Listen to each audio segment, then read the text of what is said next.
হবে, কোথাও 5.5 কোথাও 6, কোথাও 6.5 হতে পারে। অর্থাৎ তুমি এটাকে 3 ভাগে ভাগ করবা। কয় ভাগে?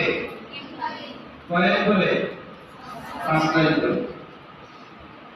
তুমি যখন একটা আয়াত শুরু করবা তখন খুব ধীরে ধীরে একবারে কোরআন শরীফের দিকে ওই শব্দগুলোর দিকে তাকিয়ে একবারে ধীরে ধীরে لن تنالوا البر لن تنالوا البر لن تنالوا البر এভাবে ধীরে ধীরে 8 থেকে 10 বার পড়বা শব্দ শব্দ। এরপরে حتى تنفقوا حتى تنفقوا এভাবে 8-10 বার পড়বা। এরপরে ইম্মা তুহিব্বুন এবং শব্দে শব্দে ভাগ করে করে একটা শব্দকে 8-10 বার পড়বা। প্রথম কাজ।